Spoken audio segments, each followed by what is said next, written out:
Okay, is this working? Good afternoon, everyone. This is the first and last session of the afternoon. And for this session, we have Vida and her novel in progress, Birdwitch. And I did write some intro notes about Vida's work and her project. And I would just like to read it from it. I'm going to be skipping a whole lot because it's long. Vida has the complete version. Let me begin by saying that whoever assigned this session to me did me a wonderful favor. Vida's project, a historical fantasy that seeks to Philippinize a Danish fairy tale, which was based on a Danish folk tale, is entirely up my critical, one might even say after all these years, almost disciplinal alley. I am referring to mythopoeia, which is the creative use of folkloric, specifically mythological material in any of the contemporary arts. As we may have noticed, examples of mythopoeia abound nowadays. Books, TV shows, films, pop songs, etc. In our creative writing program for a few semesters now, I've been handling the special problems course devoted to just this topic, which I call myth and writing. Incidentally, I have also produced quite a few mythopoetic projects.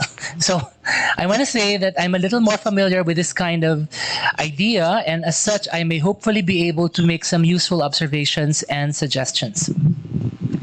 A form of oral lore, myth is said to have provided humanity with one of its oldest intuitions of the spiritual. It's been said that once a mythological system has turned dominant, it turns into a religion. According to this definition, only other people suffer from the false belief that is myth. In truth, however, it is religion that is a smaller subset of mythology, inasmuch as all religious systems are mythological in their most basic function. Masks of God. This is how Joseph Campbell, one of the foremost comparatists in the field, has called myths. He meant with this description to emphasize the point that myths are worldly expressions whose ultimate allusion is beyond human comprehension, therefore transcendent. They are metaphors that paradoxically unify the temporal and the eternal. Mythology informs both the rituals and the symbols that cultures have created in order to understand human existence in all its stages: birth, childhood, adulthood, parenthood, old age, and of course, death. Myths are, from this perspective, not false at all. They are rather about accessing the knowledge and experience of the deepest kinds of human truth. The reference of mythological heroes are individuals who have lived distinguished lives in the societies that gave birth to these stories, but it is less their exterior than their interior realities that these ancient stories discuss. These heroes all undergo the same prototypical journey that begins with their needing to leave their respective worlds, usually with the help of spiritual gurus or guides. They set out to follow their bliss, which they know to be the source of all life. In the process, they are initiated into the rituals of adulthood and are transformed. Sorry. At the end of their journeys, they all must return to their homes, bringing with them the elixir of existence, which is nothing if not a new consciousness. All myths thematize the idea and practice of sacrifice, the immolation of one's own ego, achieved through the various revelations that tribulations necessarily confer upon the hero or the journeyer. Aside from the mystical, mythology functions in other ways. It is descriptive too, like science is, representing reality's sundry shapes and forms. Unlike science, however, mythology recognizes the truth that in principle, reality cannot be completely apprehended, not by language nor by any of its constructions. Myths are also pedagogical in the sense that they embody and proffer didactic wisdom, which helps the members of the communities that produce them to live under a variety of conditions. Related to this is mythology's function to stabilize the social order in which it exists. This final function is what makes myths local and culture-bound. It also links myths to the concept of ideology, and they are indeed almost synonymous. In our world today, the task of myth-making has been picked up by the artists, whose highest calling is to bring their audiences into a consciousness of spiritual truths, the transcendent that underpins reality. All great art is ultimately mythological in its character. The making sacred of the world, its mythologizing, is one of the primary tasks of the modern-day artists who, like their wizened predecessors, utilize their media's different elements in order to provide their audiences contemporary and interesting paths to mystery and the divine. And so, myths provide guides to the world rather than depictions of it. In this sense, they express hopes and aspirations rather than simple representations of the real. Nowadays, mythic narratives of personal triumph over adversity, of social revolutions and radical change, of heroic ingenuity and innovation in the face of overwhelming odds, abound, and they are proving necessary still in all, despite or precisely because of the ascendancy of science. All these inspirational stories are myths, and they continue to influence the lives of countless people in our world. We can say that any powerful story that endures and keeps a community, a society vital and together is a myth. For instance, we are all at this moment enfolded in the myth of the creative writing workshop as a utopian space of art-sustaining and guidance-giving solidarity. Yes, we are all in this myth together, and it's okay. There are, to my mind, two kinds of mythopoetic projects. These are just aesthetic modes. The first one is ironic or parodic. The second one is earnest. And I think what we're seeing in the project of Vida is more the earnest kind of mythopoeia. An example of a successful earnest mythopoeia would be Cupcakes, a series of young adult novels, no, about queer mambabarang in pre-colonial Tagalog, Laguna. Okay. Because myths are metaphorical figures for transcendent mysteries, the best suggestion we can give to writers who seriously wish to undertake their own projects is first and foremost to bear in mind that a metaphor, being a figure of speech about resemblance and paradoxical unity, is composed of two elements, a vehicle and a tenor. While the former, the vehicle, is easy enough to identify in one's reading, we must remember that the latter, the tenor, being in truth the very heart or message of the myth, is always a matter of interpretation. It is in this sense that mythopoetic retellings will always be subjective. The message or the truth of the myth being channeled or utilized is always, in fact, an intimate and personal one. Although it's crucial for the writer to also realize that it is precisely this message that ultimately takes precedence over the contingent vehicle, which indeed can be adapted, revised, rewritten, and transformed. So I'm going to ask actually Vida that what to her is the tenor of The Wild Swans, no? Which is the original fairy tale that she wants to retell. So that's the first question. What is the message or tenor of The Wild Swans, and why must its localization, its Filipinization be an important and interesting thing to carry out? The second question we can ask Vida is, if the genre she wishes her work to fall under is historical fantasy, just how historically grounded is the worlding of her novel going to go? The third question is, what historical sources will she be privileging? Which is to say, in which aspects of her novel's worlding is she willing to be counter-historical or wildly inventive? Why in these particular aspects and not in the others? For example, palanquin, palace, mansion, even crab rice, to name a few, even as domesticized translations appear to be historically out of place in this chosen milieu. May mansion in the middle of the forest. Or a palace, or the palanquin. It's duyan, more like a duyan, no? I would say, no? So let me elaborate some more. The last point, last question. The creative challenge presented to genre writers is learning how to push the envelope and doing something new. What conventions of the fantasy form is the author willing to tweak or perhaps even undo? So she's writing within that genre, and so what is she going to do? What innovations? What are the tweaks that she's going to make? In the Danish tale, which is heavily underpinned by Catholic and feudal elements, kings and queens, archbishops, cathedrals with statuaries of head-shaking saints, tumbrils, etc., monogamy is very clearly the unbreakable norm. By contrast, pre-colonial natives in our archipelago practice a gender-egalitarian form of polygamy. In other words, a datu would not have needed to become a widower first to take on a second, a third, or even a fourth wife. And all his children from all his wives would have all been seen as siblings.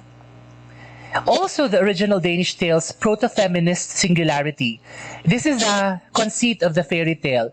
The youngest 12th sibling is a girl, a sister.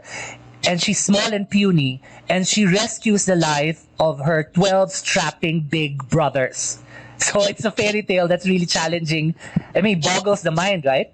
That kind of singularity would have not been so singular in our pre-colonial epic worlds as the amazing adventures of the heroines Amburukay, Matang-Ayon, and Malitong Yawa from the Tumandok mega epic Sugidanon would show. These heroines, epic heroines, had amazing adventures, also doing amazing acts of prowess, no? So the question is, why revert to this Danish story when there are local epic heroines whose valiant adventures we can also choose to reimagine and retell? In other words, the tenor is amazing women, we have our own. So why go to the Danish, diba? That's a question to ask. And just how interesting might this kind of retelling be if its point of view were shifted away from the hero to the villain, in this case, the evil stepmother. In this regard, we may perhaps need to understand that the violent dualisms, for example, good versus evil, of Judeo-Christianity were nothing if not unnatural impositions on our animistic cultures, which all professed and practiced holistic and non-dualistic worldviews and faiths. Ang hirap mag-identify ng real evil character sa Sugidanon. Kasi in the end, the evil enemy pala is revealed to be a long-lost brother. And nakalimutan lang ng buong pamilya yung kanilang connection. Tapos, you have a character called Amburukay who is supposed to be a monster. She looks monstrous. She's a forest hag. But she is revealed to be a benevolent mother. And she actually is the one who goes through her own hero's journey because ninakaw ni Labaw Donggon, the hero, the supposed hero, na naging magnanakaw yung kanyang pubic hair na gold.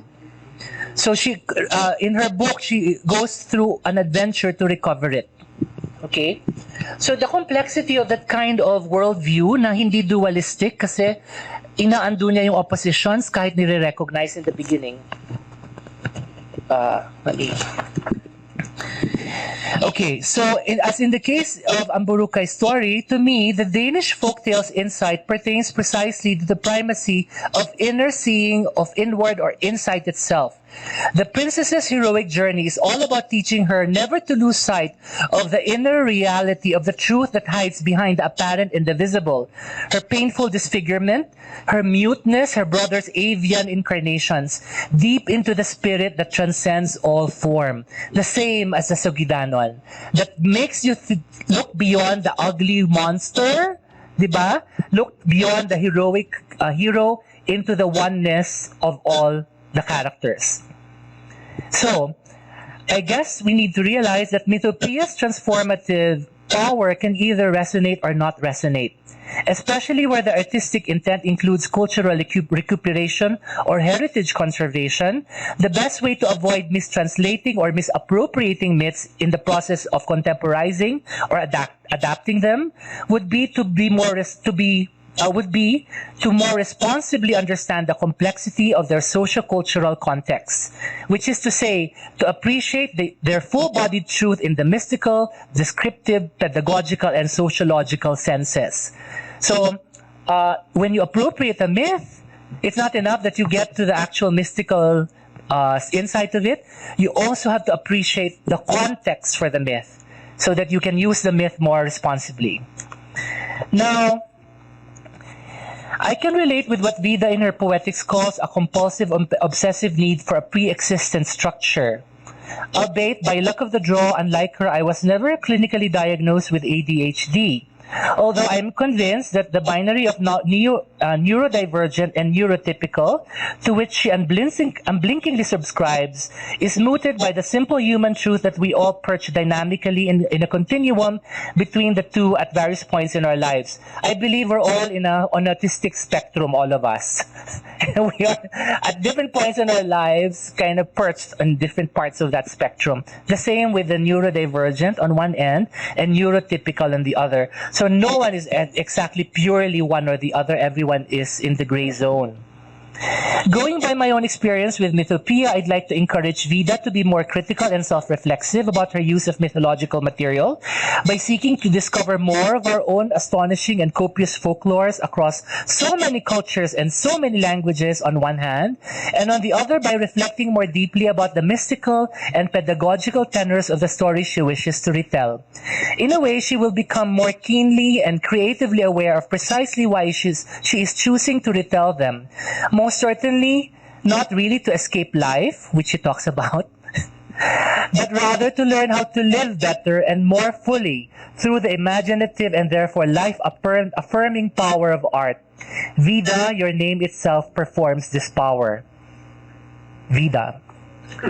Even as it's true that many of us may have been hurt by life into art, our task, once we accept it, is to hurt ourselves and our readers back from art into life. I urge Vida to remember once again that a mythology is a body of interconnected and powerfully resonant stories, communal in origin, that seek to approach the truth of mystery through the movements and evocations of narrative and figurative language. These are stories that, other than gesture toward the mystical, also describe and explain reality and function as a social technology that can guide and bind the members of a community together. Myths can do this because they bid us to accept their descriptions and explanations as a matter of religious faith. Finally, it's important for Vida and all of us, perhaps, to realize that the distinction of our mythopoetic projects now is that they tap into the power of myths as a matter no longer of simply religious, but rather of poetic faith. So, yes, maybe we can no longer be religious about myths, but we can still have that poetic faith. It is the enduring relevance of mythology that, even as its explanatory value has been overtaken in our world by materialist knowledge systems, for instance, mechanistic science, it continues to embody aspirations, desires, and intuitions of the transcendental. From immemorial times, myths have offered these intuitions to humanity, both as a form of consolation and as an abiding source of hope. So I turn the floor now to Vida for her PowerPoint. Thank you.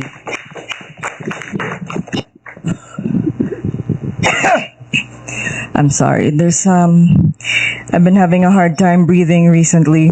So, hi. So this is my poetics. How to build a world in 4 landscapes. And here's, oh my gosh, right. You're the one controlling it. Sorry. Next slide, please. Hi. So this is the introduction, which I don't think we can do without. Next slide, please. Hi, I'm Vida Cruz Borja, and I'm a writer first and foremost. Next slide, please. But I'm also an artist, a yarnie, and an editor. And, next slide, I have dominantly inattentive ADHD. I also have associator type synesthesia. I have many of them, but oh no, this is the old PowerPoint, but anyway, what is relevant to our discussion is emotion, color, and color sequence, and I will talk about that later. Next slide. And I write secondary fantasy worlds. Next slide, please. And a secondary fantasy world is an internally consistent fictional fantasy world or setting that is different from the real primary world. So, next slide, please. So why do I write secondary world fantasy? Number 1, I like it. And number 2, it's fun. And number 3, I really need to defamiliarize my subject in order to tell stories about it. Next slide.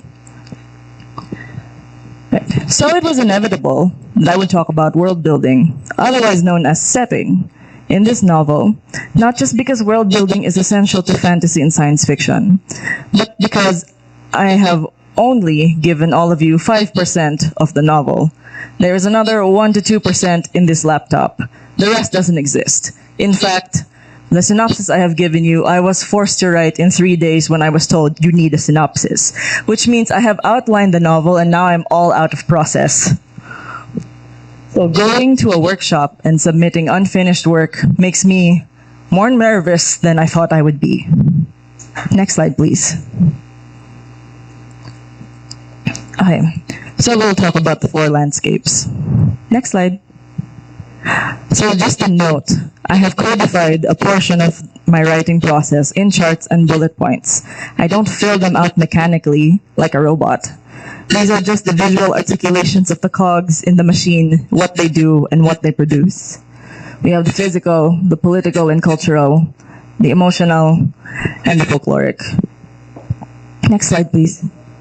Let's talk about the physical landscape first. Next slide. Why do I care about getting it right? Because I may have readers who care about the accuracy of things. I'm married into a family full of architects, historians, plantsmen, physicists, artists, and hobbyists who blacksmith. If they read my work, they will know if I understood what I was talking about. Also, knowing all of this beforehand allows me to make correct decisions regarding the drama unfolding without wasting too much time in conception. It certainly helps the drama along if I know a character's social status, the speed of travel, how long it takes to make or grow an object, and the object's durability. Next slide, please. We're now in political and cultural landscape. Next slide. These are the questions that I ask myself when forming a culture's social backbone. Very briefly, who gets to have power? What do they do to obtain it? What do they do to keep it? What do they stand to lose when it is lost? And on the other side, who is forced to be powerless? What will they do to obtain it? What do they stand to gain when they have it? And what do they lose when they fail to obtain it? Next slide, please. And these are all hallmarks of a culture when I am making one. I've made many. And these are some things. And if it seems like a lot for you, I have a much simpler way of building cultures. Next slide, please. Okay, so this is the old PowerPoint. My new one has a different slide. So before this one, I want to talk about a value-centered building approach to building a culture. There are usually three when I make one. There is a nurtured value, there is a suppressed value, and there is a fulfillment value. A nurtured value is what arises from the culture's interaction with its physical and societal environment. A suppressed value is, well, the value that is suppressed when a culture is angered or offended. And the fulfillment value is the value that arises out of a culture's unique path to fulfillment. And this is also very useful for creating the base cultures, enemy cultures, or ally cultures. And I also have sometimes used it to create protagonists, love interests, villains. But now we go to this bit. To make up names and places and other proper nouns, I take the Tagalog sound palette and then I mix and match. The effect is that many proper nouns in the story sound familiar and unfamiliar to Filipino readers.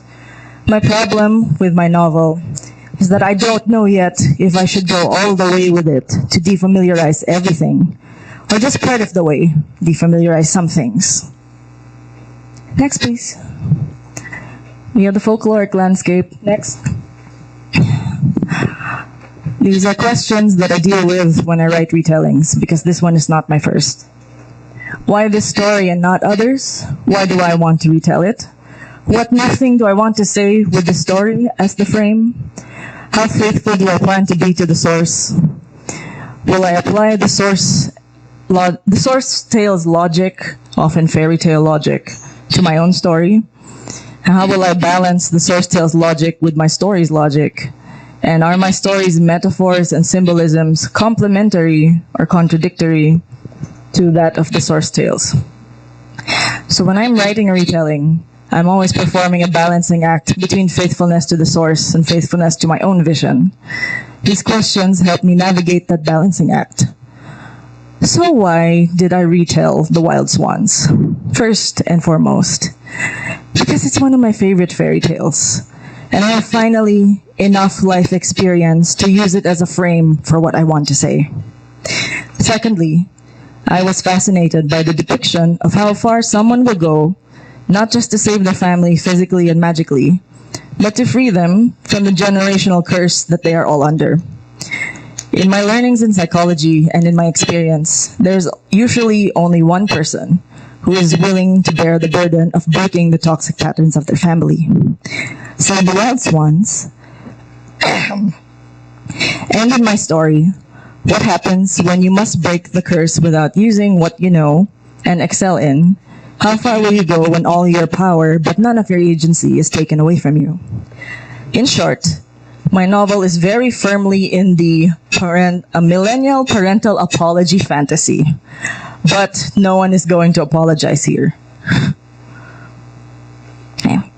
Next slide, we have the emotional landscape. Okay.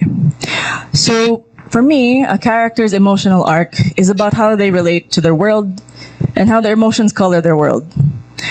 When I'm not retelling a story, or when I'm deviating from a retelling, I build a story around a character's emotional arc. A character may feel many emotions in the story, but they all contribute to the overarching emotion. And sometimes, the emotional arcs of two different characters will clash, thus creating a new one. So why does a character's emotional arc count as world building for me? It's also related to plot. When I'm not writing a retelling, I consciously use the emotional arc instead of any established plot shape to dictate where the story is going to go. When I'm writing a retelling, I think it's interesting to watch the interplay of the source tale with my retelling's emotional arc. Which will win in the end? Who knows? The emotional arc, for me, surely shapes the story even when it doesn't shape the world they live in. But going back to world building, the emotional arc counts as world building because whatever the characters interact with is transformed by their emotions. A flower that Rakani's mother loved is only a flower up until Rakani's grief makes her equate that flower with her mother and the fragment she left behind. The palace is objectively a merry place up until Rakani, who is still grieving, encounters it again. And now, any laughter in it rings hollow for her. It's a big empty space without the warmth and personality that her mother provided.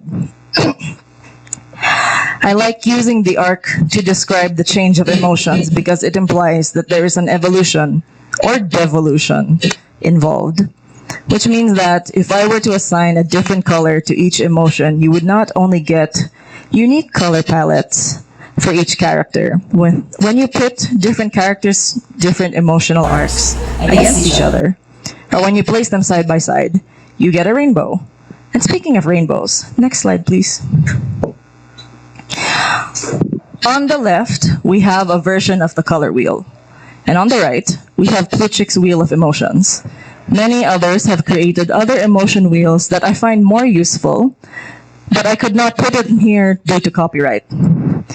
In my research, I've come to see that colors and emotions are not universal. For example, the ancient Greeks didn't perceive the color blue, which is why the sea is described as wine dark in their epics. In a certain African culture, their language uses the same word for anger and sadness. What this teaches us is that we can pretty much assign any color to any emotion we want, which is what synesthetes do unconsciously and automatically. It doesn't have to make sense to others if it makes sense to you, the writer. For example, the pink on the wheel, this wheel, represents boredom, disgust, loathing. But in my personal wheel, pink means joy, cheerfulness, vitality. I have a version of synesthesia that allows me to perceive stories, whether they're mine or those written by other people, in different color palettes. Next slide, please. What? Okay. Sorry. Could you... Next slide. Next slide. Okay, here we go. We'll go back to the other one in a bit. So here's an illustration of what I mean. I actually went to a website called Coolers to triangulate the exact colors I see these novels in. This is just a snippet of how I see the world, and that is another reason why the emotional is part of the world building. For me, the applications are endless, though I have yet to attempt to consciously manipulate the color palettes. But imagine if I assigned a color to rage, let's say scarlet, and perhaps navy blue to grief. Then how much red do I write into this scene until it feels complete? How much navy blue do I add until it feels balanced? And what if all that red and blue interact so much that a new color, a new emotion, is created for the character to experience and the reader to perceive? Maybe experience vicariously themselves? So go back, please. Here we go. In kindergarten, we're taught that red and blue make purple. Rage and grief, when stirred and shaken, do not necessarily create awe. But the beauty of writing is that I can decide it can. So, say I assign last year's Pantone of the Year, Very Perry, to awe. How do I write toward awe? What needs to happen in my story for the characters to move from rage and grief to awe? Or perhaps, is there a way I can write this rage and this grief so that the reader is moved to awe? Next, please. There we go. And conclusion. These are visuals of my process. Next. This is simply a diagram of the way my stories look in my head. Sometimes the physical, emotional, and political, and cultural are encompassed by the folkloric. Next slide. And sometimes it's the emotional that encompasses the physical, political, cultural, and folkloric. The physical, the political, and cultural are important, yes, but they serve as the small details of my story, details that I will completely hyper-focus on if I don't gently remind myself that my stories run on emotional or folkloric threads, and that the threads must continue to unroll. And they seem like small changes on the surface, but choosing what to prioritize changes the trajectory of my fiction. And that is also why you're going to see some unfamiliar words in my novel, but then you will see palanquin, mansion, blah, because I didn't want to get bogged down but when I was writing. And I'm also right now ambivalent about what I should do with the language. I don't know yet what is the final approach that I should take. Next, please. So these are the challenges that I'm encountering while writing this novel that I have dropped because I got married and I moved in. And apparently that makes you stop writing. Okay. And the challenges that I'm gonna enumerate them, and hopefully maybe you can help me figure this one out.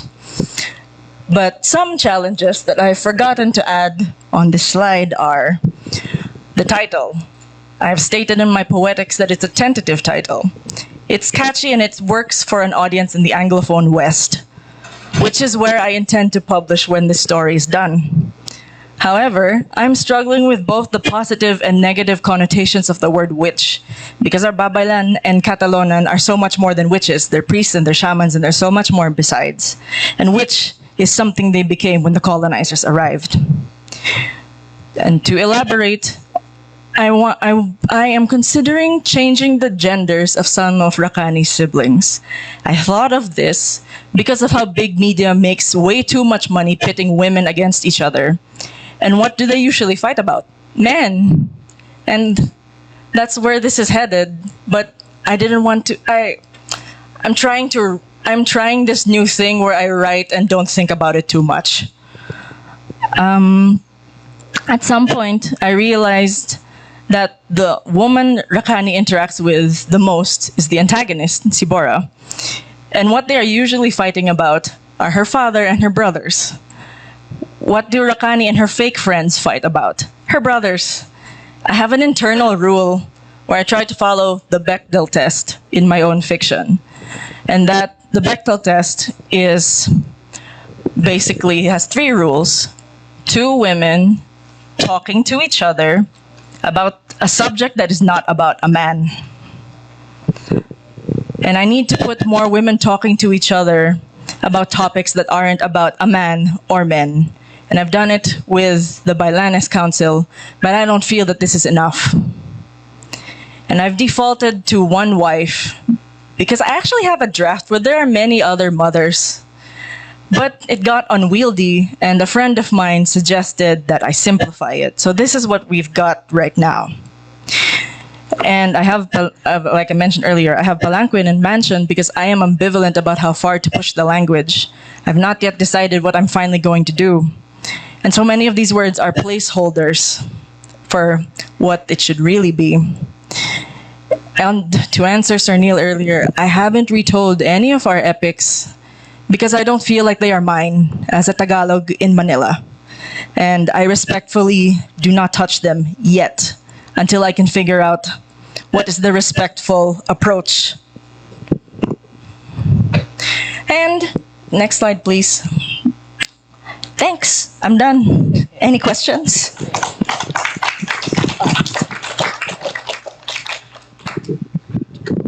So, how much time do we have? We start the open forum now. 45 minutes from this point. Okay.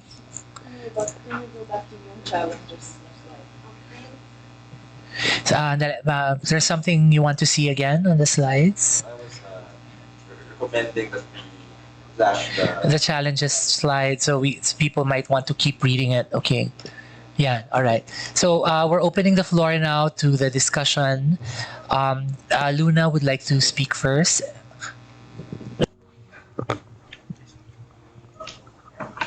It's such a treat listening to you because it is inspiring to look at your method. I don't know if I should say that there are many unfinished projects, personal ones, that I haven't done because I couldn't find a systematic approach. And that is what I got from the way you explained your world building. But to be more specific with my query about your project, na voice out mo na rin more or less kung ano yung mga yun. Napansin ko nga yung mix match ng Tagalog mo dun sa work mo, and ambiguous yung ano ko dun yung pakiramdam ko dun as a reader. Sabi ko sa sarili ko, buti pa siya walang takot na tatawagin niyang memory yung mga tatawagin ng isang trained sa panitikan o kaya sa malikhaing pagsulat bilang babaylan. Di ba? Kasi may mga terms na tayo dun Hindi natin sila tatawagin ng memory. O kaya sa pagpapangalan mo sa kanila, parang tunog Hindu, tunog halo-halo na Asyano, na which I like. So, ang gusto ko sa trabaho mo, walang takot. At tingin ko dapat tandaan yun ng isang nagsusulat. Kasi kung minsan burden din yung dapat correct, sinangguni, etc. O ngayon, yung opposite naman na gusto kong sabihin doon sa work mo. Meron akong napansin doon yung mga letters, may word doon na letters sa material culture ng indigenous society, nasa oral, di ba? Tapos inscribed siya sa mga bamboos, leaves, etc. So akala ko ganun yung lilitaw. Yes, oo. Yes. Yes. So may mga ganong contradictions. Kahit yung choice na anxiousness, perplections, na parang iniisip ko kung modern, mind ang mag-iisip. Kitang-kita na yung writer is of the current time. So, I think kung mamimina mo ng maayos yung source material culture at saka yung politics nito, which strangely reminds me of old Chinese empires, yung kung paano nagre-relate yung mga concubines sa isa't isa. Parang ganun yung sineset-up mo Pati yung pagiging pagka-cranky kasi yung tingin ko dun sa main character, yung protagonist na babae, na tatak talaga yan ng young adult na persona, yung talagang nagtatanong, tapos parang laging may sili yung bibig niya. Na ang ginamit mong metaphor dito ay tinik. Tapos somewhere doon sa sinulat mo, may sinasabi tungkol doon sa I refuse to bend doon sa pretty words dun sa poetry. Pero kung babalikan mo nga, kung magiging faithful ka dun sa indigenous literature that we have, hindi siya pretty palagi. Kung minsan, nandun yung loud, yung bawdy, yung sexual, at saka yung, oo. So baka maganda rin, Vida, na i-balance mo rin siya. More grounding din dun sa Philippine indigenous myths and epics. Mabuti rin na pinakikinggan mo yung takot mo.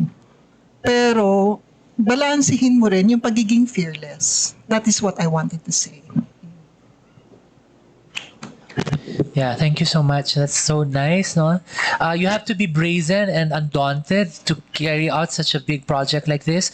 But because you are saying it's historical fantasy, I think the fantasy is where you can be fearless and undaunted. The historical part is where you have to be you have to do some research and ground yourself a little bit. She did say she's not sure about where to take that from now, mga placeholders pa lang, no? So, but she understands this challenge, no? And so she's going to face it. Jerry? Vida, I find much to admire in your start here. And I think this enterprise, this fictional enterprise of going back in time to a mythic time, and investing it with the emotions that you clearly have conveyed here. This seems legitimate and really promising. There's certainly correlates in sort of international popular culture. I think of like the Black Panther and King. Not that this enterprise has to be validated by big media, but one sort of technical point.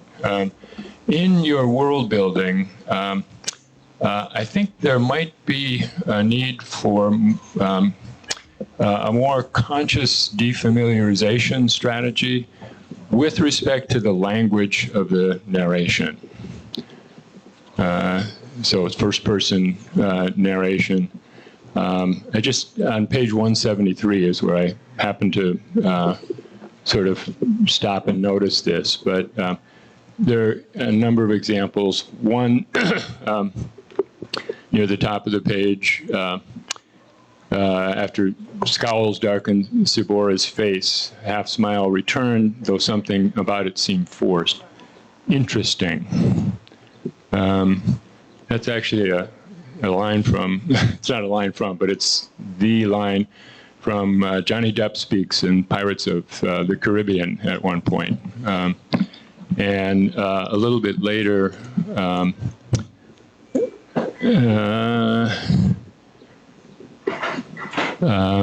only those who knew her well would be able to tell that it was her "oh really" reaction. So there are many of these. There are also examples where I think there's some more defamiliarization that occurs. It seems like we're actually in the consciousness of someone living in this time. Naya, I ground my teeth against her request. There would only ever be one Naya for me, and that was the woman who gave birth to me. That's where I feel pulled into this, really other other consciousness, other sort of experience. So I offer that just as an observation. You're still kind of at the beginning and still working these things out. I think attention is probably needed to the language of the narrative. Okay. Might it help explain things, Jerry, if we realize that she's a genre writer, and these presentisms are actually nods to the conventions of the form, and I sense an awareness of her potential readership to be young people, and so these expressions, these presentisms, these popular culture derived expressions will communicate really easily to a young audience. That was my justification when I was reading it. But it certainly is not defamiliarized enough, right? And that's the challenge to bring us to this mythic world, you have to be able to do the defamiliarizing on different levels, including the dialogue and the language of narration, etc. So, any more comments? Ralph? First of all, congrats to Vida for her first book, Song of the Mango, which is on its second print run, which will be. So, bili na kayo. I wasn't paid again. Anyway, I'd like to jump off from the previous discussions regarding the tension between faithfulness to historical pre-colonial material culture and reimagining that particular era. Since this is a sort of historical fantasy, and it was verbalized that this is an attempt to Philippinize a Danish folktale. So I think if that is the project, then we have to look at it from the lens of how successful does this Philippinize the folktale. First of all, I'd like to comment regarding the world building. So Sir Neil earlier mentioned the use of palanquin. So first, and Vida herself mentioned that one of her concerns is actually transportation within the world. So in pre-colonial Filipino society, most of the transportation occurred through waterways. And I think that deserves a bit more spotlight here. And I think this will be answered when the text is fleshed out more, when the maps are created, etc., etc. But for instance, you live on an island and in pre-colonial society, it would be easier and safer to travel by boat rather than to cross wilderness, to cross mountains, etc., etc. So the opening scene automatically raises a lot of questions. So how did Rakani travel to the different baylanas in the different barangyans on their island, or is it really an island, or are they separated by different by waterways, by bodies of water, etc., etc.? Second of all, I'd like to comment on the depiction of the setting, the palace and the mansions mentioned. So unlike our neighbors in Southeast Asia, we don't have a lot of megastructures, right, made of stone, or etc., etc. So I'd like to be able to imagine what kind of places are present in the story. What are they made of? Wood, kogon, rattan, etc., etc. When I was reading this and keeping it in mind that this is Filipino, what came to mind were the Torogan houses in Mindanao, the houses for nobility, big elevated structures with the designs of the Bakunawa around it. So I think the Filipinization also would benefit from a more detailed description. It doesn't have to occur in the first chapter, but while reading it, it felt a bit Western. No? The whole court, the whole description of the court of the Datong, even though the terms were a bit Filipinized, I think it might be better to depict how, or research how, and depict how these interactions would occur in pre-colonial Filipino society. I think a nice reference might be, I'm not really sure how accurate it is, would be Amaya, the teleserye by GMA that had consultants from the history department of UP regarding how pre-colonial society would look like. And linguistic, my other question is linguistic choices. So it was mentioned here that gumamela is the favorite flower of the dead mother. But a lot of other English names for flowers were given, like jade vine, rose mallow, etc., which all have local names. So I am wondering why gumamela was chosen to be the sole flower rendered in Tagalog, while the others were in English. Maybe it could be explored to name them in Tagalog or Tagalog inspired names, etc., etc. And lastly, my question is, I'm not sure what gain there would be to change the terms we use for this story. Like, instead of datong, why instead of barangay, why barangyan? When I'm aware that Vida's readership is international as well as local. When the pre-colonial history of the Philippines is already by default unfamiliar, not just to international readers but to most local readers as well, because stuff like this, so historical fantasy set in pre-colonial Philippines, are rarely written. So I'm not sure if there is a gain by changing the names. There might even be more of a gain to be had if Vida retains the names we're already familiar with when creating her world. So anyway, thank you, congratulations. Just a few opinions from me. Thank you, Ralph. A few 2 or 3 years ago, we had that Global Grace LGBTQ fiction workshop, and one of the fellows there was Cupcake, and his novels were discussed. No, he was working on the second novel, so a chapter was discussed, and we had fellows in that workshop coming from different regions, and some of them took issue with Cupcake's appropriation of words from their own cultures, and so Cupcake himself realized that because of the that problematic issue of appropriation and misuse of and disrespectful misuse of words, he was just going to invent words. I wonder if that helped, that sort of like urged also Vida to just go that other route of inventing words. She did say that the invented words, the coined words, will still sound a little like the real word. So she's, I think, trying to avoid that political messiness of misappropriating words, no? But I think that certain words naman can be kept. Like barangay, there's no problem there, diba? Datu, I probably will not change that either. Yung nangyari kasi kay Cupcake, mga exotic words having to do with traditions that are still existing, na mali ang understanding niya. So, nag-alit yun sila John Teodoro. Yung mga yan, sabi, that's a Karaya word. It was like, this is what it means. So, maling-mali yung kay Cupcake. So, sabi ni Cupcake, mag-invento na lang ako. Okay, parang yun ang naging solution niya. No? So, that's a possible debate that Vida can have with herself, no? Regarding some of these words.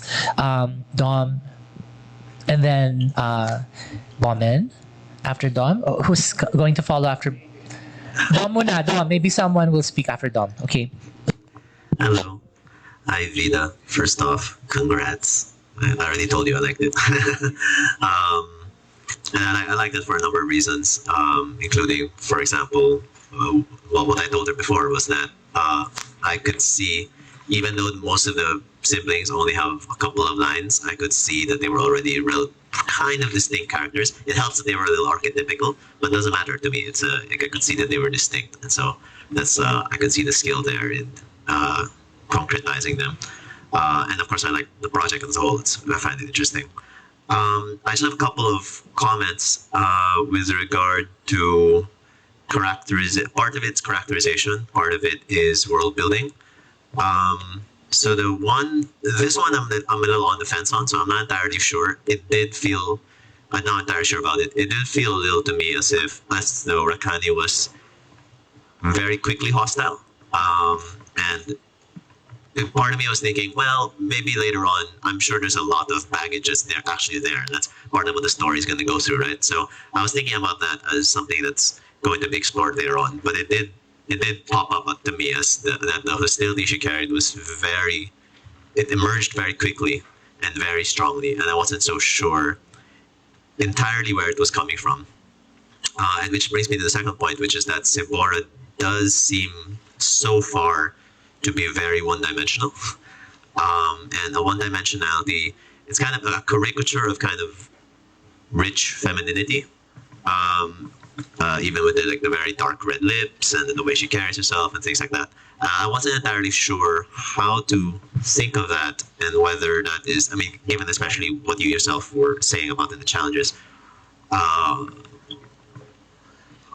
you may end up working around it. I'm working under the assumption, to be honest, that you will work around it and that you're already making plans for it, mostly because I have read your book and I see you do that there.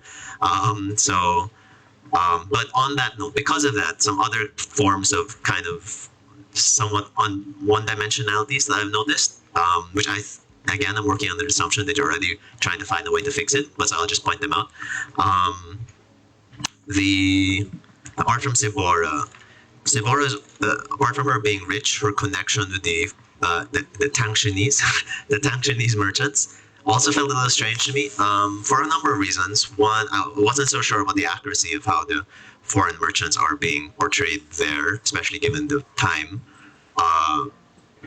Foreign merchants being brought, there's a distinction being made between the Tangchinese merchants who are more local and the ones who are more foreign. And although at that period it was really mostly the same people traveling back and forth. These seem to me more like diplomats almost, but that wasn't really a period where they were sending much diplomats out there. More important than that, honestly, I think, is the construction of them as they're there for mining rights, which was not really how the trade systems were working back then. At the very least, I actually like that idea just because it connects with the present and it connects with the present politics. But also, they didn't really. That's not really. That sounds like a very capitalist enterprise, to be honest. Which is much later on. When that was happening in the Philippines, that was the Spaniards were coming in, and then they wanted to create long-term investment to try to take minerals out of the mountains, and so they would hire Chinese miners actually and bring them over to mine it. But when it was just before the Spaniards came and they were all trading, the merchants who were coming here weren't really planning to settle down for years at a time to do the very, very difficult job of mining the mountains.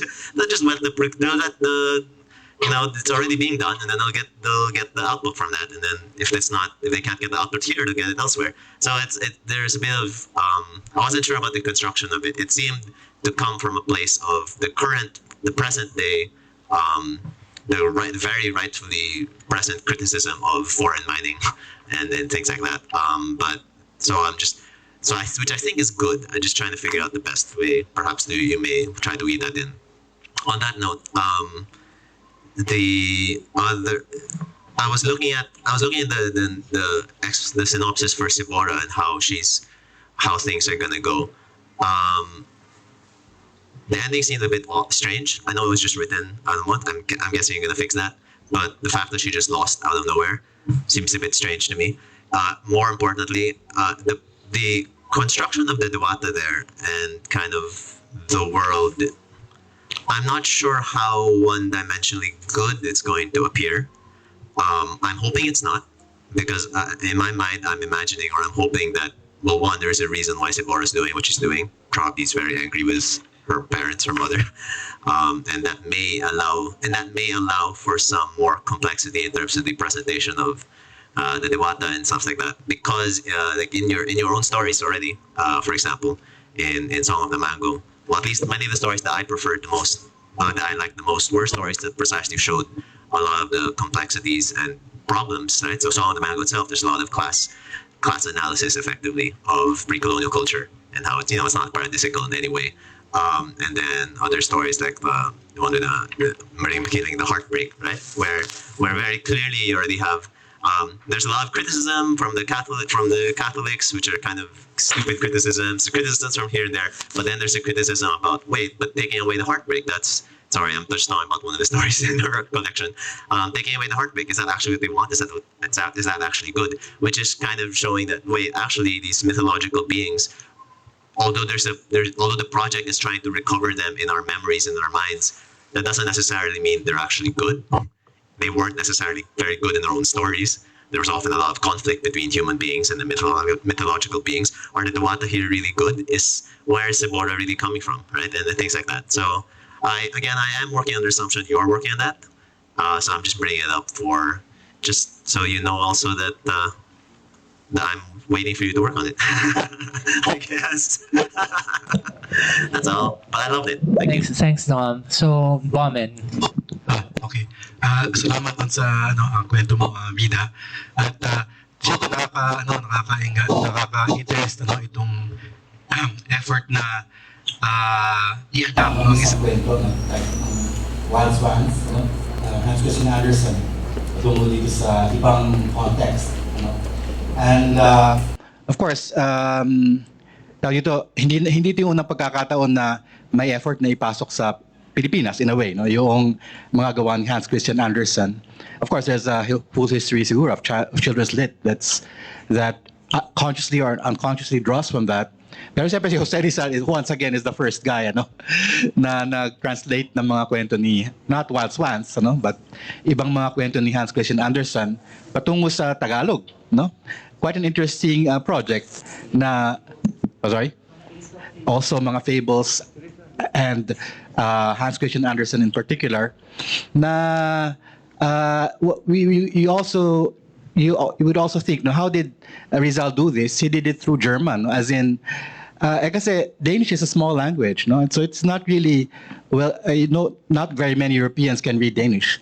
But when it was translated into German, doon nagkaroon talaga ng halos global transmission, as in, I think some people even think that Andersen is a German because many of his works are translated from that. So it reflects not just Scandinavian, also Germanic, yung mga kwento ni Andersen, traditions, cultures, and myths, right? No, this fairy tale was drawn by Andersen from a folk tale titled The 11 Brothers. Is it Germanic? It's a Danish folk tale. Danish folk tale. So talagang it was not invented by him, not the pure figment of his imagination. He used folk tales. Yes. Yes. So, when thinking about this, yung talagang lumitaw sa akin yung usapin ng what is the challenge? What is the challenge going to be for Rakani? Kasi in the 12 Swans, that she was going to make shirts, stinging nettle shirts.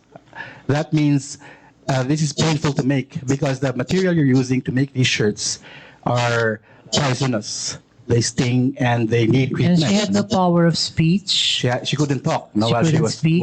She was initially also disfigured, made very ugly by the stepmother. But she was made pretty again by the fairy, the queen of the fairies, and that was why the king fell in love with her. So it's for me the original fairy tale is all about inner vision, and it's about how to see beyond the apparent. And also to suffer, I think, to suffer for others. Sacrifice, As in, she has to suffer all the way by making these shirts. But using this material, which is poisonous, painful, The etc. hyperbole nga of the youngest child saving the lives of 11 strapping older big brothers. Biruin mo, yung pang sister ng pinakabata magre-rescue. But the reality here is that they were actually using this material to make shirts, you know, in their societies, in their communities. And they knew how to deal with this poison, how to overcome this poison, and how to make shirts from this kind of poisonous material. Nevertheless, it's an interesting way of trying to portray a challenge for the main character. What I'm thinking about is what would be the analog, the analog for us. Would it be also making shirts, or what kind of materials? Because this is when you're talking about welding, stinging nettles are very European, and what kinds of botanical substances or materials, is it even going to be shirts? Maybe something else. So we have to think of an analog, kind of trial, a challenge for a character that is powerful within our culture, also demands a lot of sacrifice. At the same time, it also can liberate the brothers from their enchantment, right? So I was wondering about... May institutional critique si Andersen kasi the Archbishop did refuse to recognize the sacrifice of the princess. And kasi he saw the princess trying to get more nettles from the graveyard that had ghouls. So parang the idea was that she was a witch and that she was about to be burned there. She was saved by just in time when she finished the last shirt and threw all of the shirts onto the swans and they all turned in human except for the 11th brother na kalahati lang yung nawalang isang sleeve. So yung isang brother had one wing. So magical element din, di ba? Yes, June. June, and then I saw another hand. Okay. All right, me. Vida, I like your story. Ang ibibigay ko lang research, yung kasi gusto mo naman yun yung laman ng mga epikong Tagalog, Pilipinas. Yung kanilang communication, marami sa kanila lumilipad. Yung mga sinasakyan nila, lumilipad na bangka, lumilipad na kabayo, lumilipad na banig, o kaya sumasakay sa hangin. Pilipino yon. Susunod, lahat ng epiko sa Pilipinas at saka sa Southeast Asia, ngumanganga. Oo, kaya yung pag napagod sila sa gyera, titigil sila, nag-aabutan sila ng nganga. Tapos, nasabi ko na, may mga mahahabang gyera. Andi dito yun eh. Tapos, yung costume ng bida, colorful. Na sila yung mga may ginto-ginto, etc. Tapos, pag nagliligawan sila, nagsasayaw sila. So, at maraming ritual. Ngayon yung, yung kadatungan, masakit sa tenga ko yun eh. Yung bayan ng, yung lugar na maraming pera, kadatungan, datog. No? Kaya, naisip ko parang awkward. Tapos yung Indian motif na nasa Philippine stories, epic, nandiyan din. Particularly yung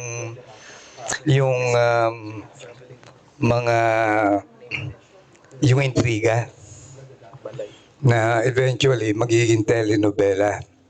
Mayroong kikidnapin ngayon o kaya may sasampalin o yung nagiging triangle. Na yung sinasabi ko na to na kay yung binigay mo libro sa akin na nireview ko. Indian influence in the Philippines, yung iba ano pa. Yung huli pa, yung mga hayop na nagsasalita. Na yung mga hayop na tumisan, langgam, sila yung spy na nakikinig doon sa sabi yung para mag-create ng intriga. Na yung sa novela yung sa telenovela natin, yung bukas na pinto, yung merong katulong na nadaan biglang nakinig. These things are not original. Ang pinakamagandang ganyan na nabasa ko sa Pilipino, yung kay Sungkit. Yung bat-bat ni Udan, nasabi ko nga, mas maganda yung sa Harry Potter eh. Kasi nung tinanong ko siya, inisip mo lahat yan? Sabi niya, hindi, galing lahat yan sa tribo namin. Yung binanggit ko lang na yon, yung para to add nuances, yung tinatanong mo sa ilang bagay na gusto mong malaman. At saka meron pa palang isa, yung mga biday namamatay pero nabubuhay. Yung lamang, yung mga ganon. At saka isa na lang, may magic. Para matalo yung mga kalaban, may magic. No? So, lahat na to ay pandagdag lang kasi ando doon na naman. So, lagyan mo na lang ng local color. Yun lang. Thank you, June. May? I have 4 points. I really loved reading this, but only after I had changed my paradigm about it, because I wished I didn't read the synopsis first before reading it. So once I read it, forgetting about the synopsis, because my expectation was something like a fairy tale retold by Angela Carter, because I'm such a fan of Angela Carter. When I reread it, I appreciated it better. So by then, all the names, the bailanes, and all the other things, I didn't have any problems with them anymore. So, but what I think needs to be addressed, and this is important, is the consistency of language, and it has been pointed out before. But also the consistency of word choices. I think you'll have to decide the tone. And I think the clue to this might be the opening line, which I thought was a great opening line.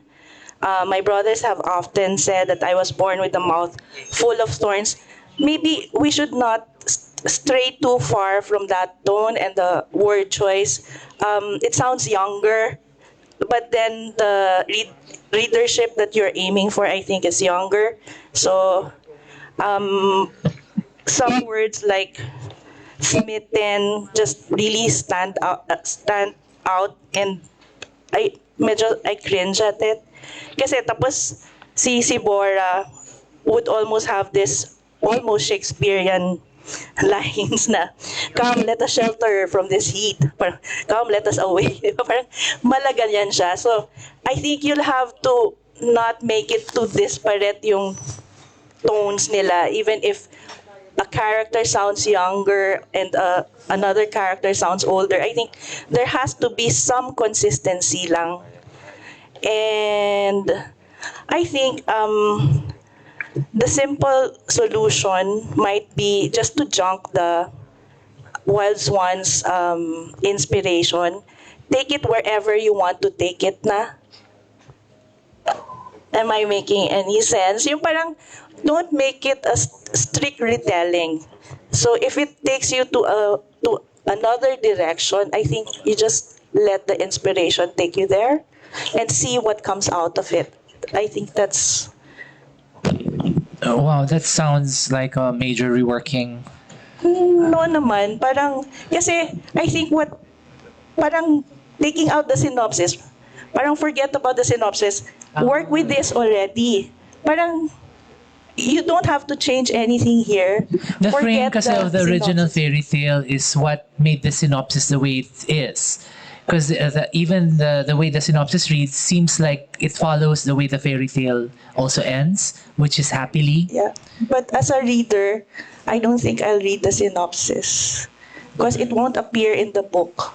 I think unless Vida wants to talk about the inspiration later, and which I think it will have space there that she was inspired. This was the seed of my inspiration, I think, and it took me here. So I think the synopsis to the regular reader, not a workshop reader, would be unimportant.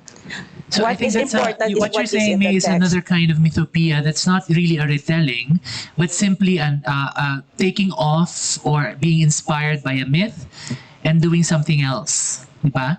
Yes. Parang ibang project na yun from what she set out to do. But that's something for her to consider. And the suggestion of the tonal register being kept more or less on the fairy tale level, you're right, the best sentence is the first one. Yeah. Diba? If it could stay in that sort of vicinity, diba? That would be so nice. Yes. Yun yata, Jun. hindi, paglilinaw lang, yung synopsis, kaya lang hiningi, hindi naman dapat hinihingi yun ang humingi nun, yung ICW. Dahil hindi naman mababasa ng buo yung libro para lang maintindihan Kasi kung work in asa progress, na. yeah. So, the idea is the synopsis need not actually be followed in the end by the writer. Yeah. Hindi, ibig sabihin, hindi yung kasalanan ng writer, kasalanan yun ng ICW. Yung ICW yung nag-demand nun. Kasi Para pag lang, nagsusulat ka naman, you don't demand it of yourself. oo, Na para you have a lang sa synopsis na from the consumption ng beginning. workshop. That's true. Oh, yun lang. Yeah. Well, hindi We have final minutes, not 2 minutes. Can we make it 5? And I think we have one more comment and maybe another follow-up. Okay. So, Dr. My Jing. question will require very short answers. Yeah, I'm not familiar with the original, no? And I don't know the point of that story. And I also am not quite sure what is the point of your retelling. I've listened to all this. They didn't deal with this. No, they dealt with details. My question is that I am not able to arrive at a clear idea. See, when you tell a story, there's a point to it. No? Well, what is the insight that this is offering? Insight into life, insight into womanhood, into being a sister, whatever. No. And as I said, my question may be because I'm not familiar with the original myth. So perhaps you are relying on that story has a point. But since I don't know it, well, that's my question. It's a myth, Jing. It's a hero's journey, and the hero is a woman, a princess in the original, who sacrifices her own happiness to save the lives of her loved ones. So the point is that That's the point. self-sacrifice. Self-sacrifice, yes. Which is the point of most myths involving a hero. The hero's myth, the hero's journey, that The prototype. hero's journey is sometimes to win the princess's hand. Completely different type of myth. There are many myths. Sacrifice pa rin, Jing, kasi parang the hero is not the same person at the end of the adventure, and that change in consciousness has to do with him abandoning his ego. He has to transform. That's the hero's journey. But you're right, Jing. Fairy tales are not all myths, no? Some of them are happily ever after love stories lang, yes. But this one is more serious than that. No, this is not a fairy tale invented by Hans Christian Andersen. It came from a folk tale, eh? So it's a myth talaga. That's why I was asking for the meaning of the original Oo. myth. She did say kanina what she thought the meaning of the story is, and what's that? It takes only one person to save. What's that? What? Kasi Neil, hindi ba when you retell, there is a purpose for the retelling. So if you're going to do this elaborate change only to convey the same insight, which is this self-sacrificing woman who does this for her loved ones, why did it have to be retold? My point in my story is breaking generational trauma and the burdens that you carry with you when you're the only one who can do it. Yeah, I heard her say that. So it's different already. It's a tweaked version, a transformed version of the myth, the original fairy tale.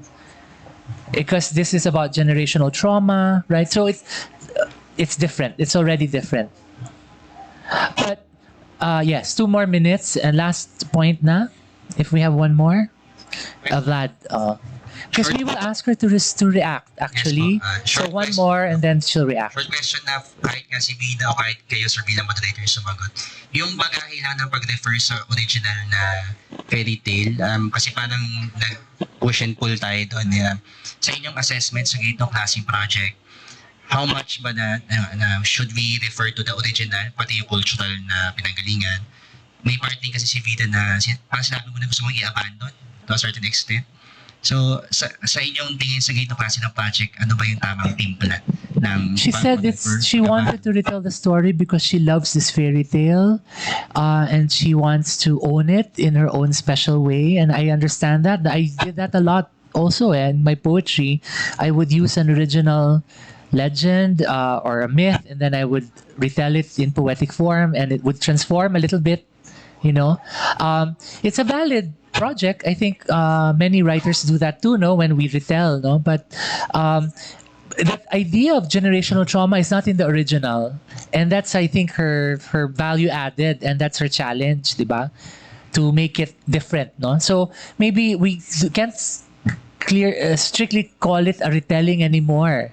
It's already an adaptation or a transformation, no, of the original. Is that closer to what you want to do? Wait, is it my turn na ba? Yeah, okay. I'll allow her to.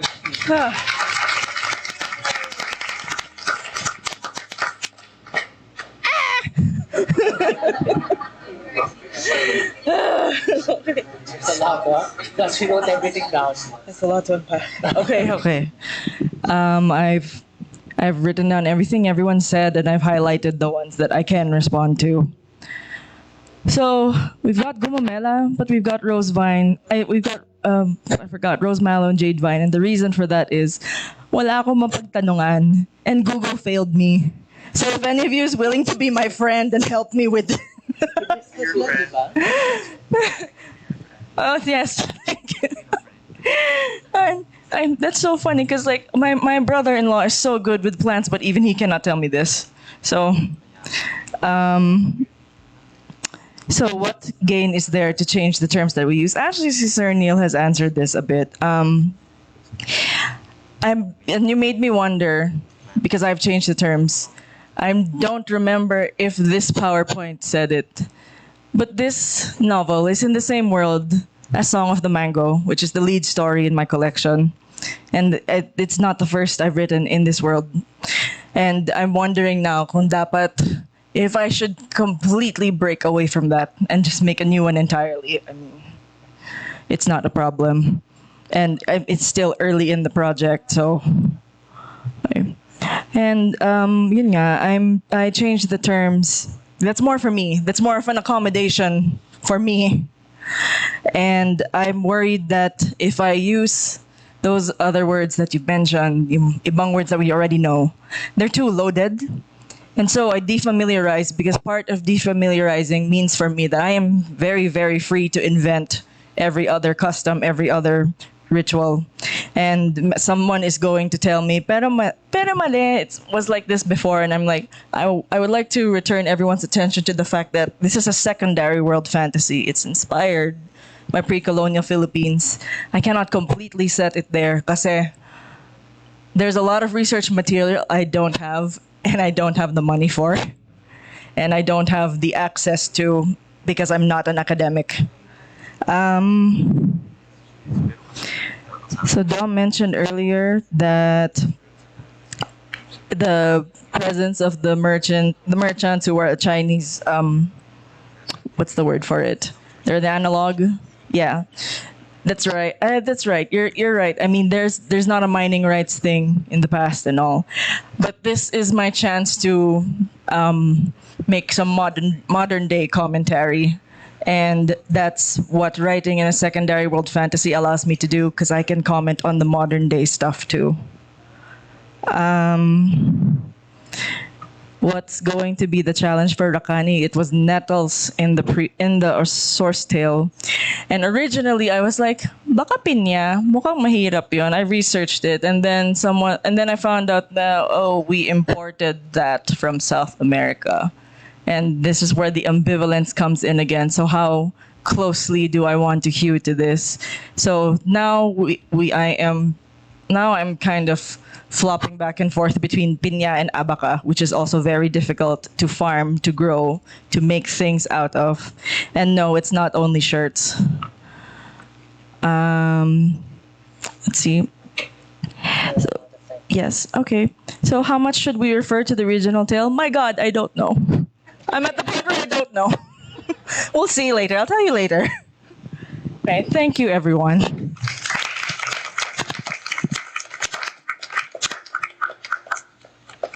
Maybe Vida can also consult it or use telling of